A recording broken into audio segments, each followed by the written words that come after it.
Kitwero mukusaba Katonda ekingi tukusaba abantu bo bano abali mu kitundu kino n'emikwano gy'ekitundu kino abatemera empenda basobole okufuna obusobozi okumaliza ekizimbe kino ate nga kiwedde kyongera okukozesa kyonna ekitala.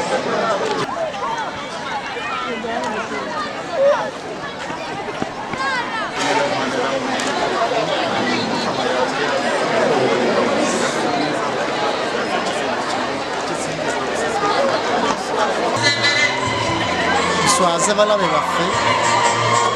baagala okusanya enkiiko ddala nga tukola nnyo n'emikono gyaffe tusobole okufuna ssente n'atulumiriza. Ekirala nze ndowooza obuyambi nga bugenda bugenda ewaffe tufunuulire ebyobugagga bye tulina, ettaka lye tulina, enganda zaffe zennyini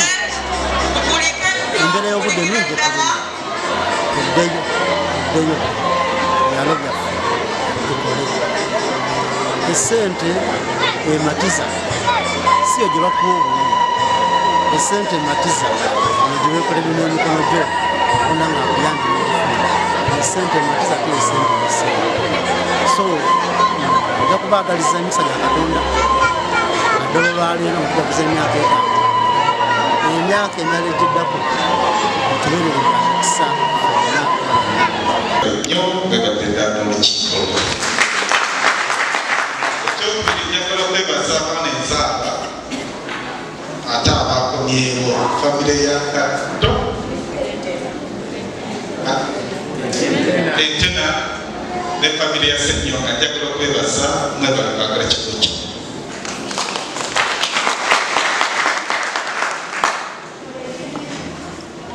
Obadde boogera pasitoko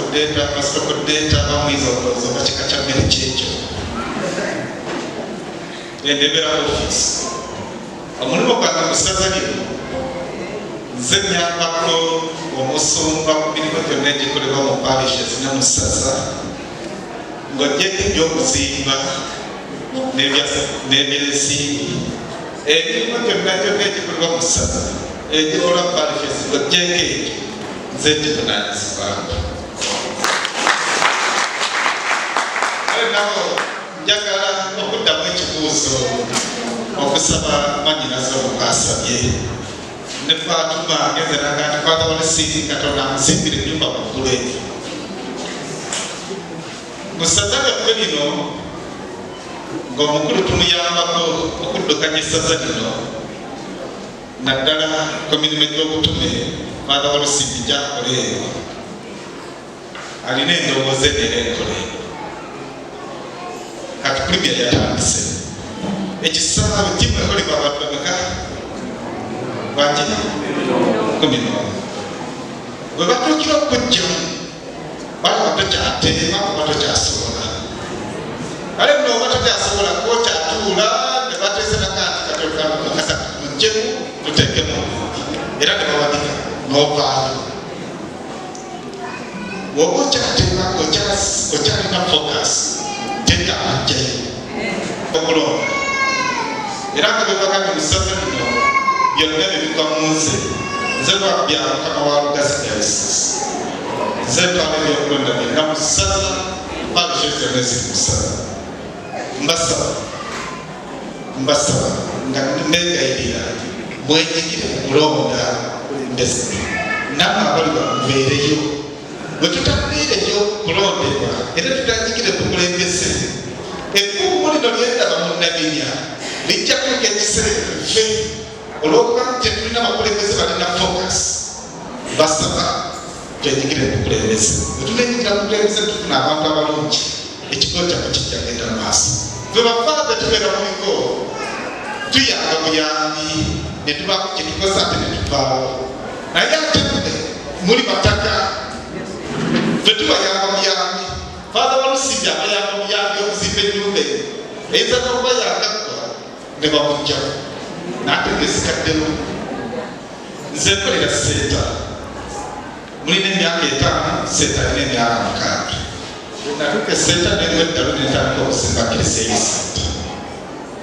naye nze mbadde abakimu ab'essente kereziya eyinza n'okugwa nga siriiyo naye nze bali kuleeta tukizimba bwe bakankyusa sigenda nayo mwabadde okusaka tulina kyaki ebirungi tulina kyaki tulina ennyumba abafaaba ebirungi naye kanevaaba eyagizimba takyalinawo kale nno mbasaba bwe tuba tutoola tutoze kwagala bwe tuba tukola tukoze kwagala omukama wankumire era ababerere mwana mukulu abapaalisho tulina essanyu lingi nnyo kubantu lwaliwo ennaku z'omwezi 13 omwezi ogw'omunaana omwaka guno tujaguza okwezi emyaka 5 yanamina paalisho twebaza abantu baffe batwagala ennyo kubanga byonna bye tukoze wano enaminya mu myaka 5 tusinze kubikola n'abantu bafaanana amazima kiri nti nakubadde tujaguza naye ensi yaffe